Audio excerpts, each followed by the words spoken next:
Hi, hello all. Welcome to Simple Max Magic Tamil. Percentage problems பார்த்துட்டு இருந்தோம். Next question. There are 50 students in a class. If 14% are absent on a particular day, find the number of students present in the class. அதாவது 50 students ஒரு கிளாஸில் இருக்காங்க.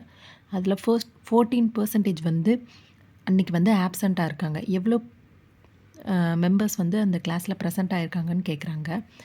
இப்போ வந்து 100% தான் 50 ஸ்டூடெண்ட்ஸ்னு வச்சுக்கோங்களேன். அப்போ 14% எவ்வளோ ஸ்டூடெண்ட்ஸுன்னு ஃபஸ்ட்டு கண்டுபிடிக்கணும். அப்போ 14 டிவைடட் பை 100 இன்ட்டு 50. இது வந்து ட்வைஸ். இப்போ 7 வரும். அப்போ நம்பர் ஆஃப் ஸ்டூடெண்ட்ஸ் ஆப்சண்ட் வந்து 7 ஸ்டூடெண்ட்ஸ்.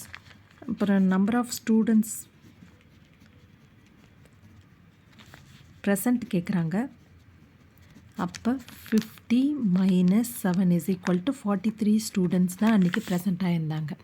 இந்த வீடியோ உங்களுக்கு பிடிச்சிருந்தால் லைக் பண்ணுங்கள், ஷேர் பண்ணுங்கள், மறக்காமல் சப்ஸ்கிரைப் பண்ணுங்கள். Thank you so much.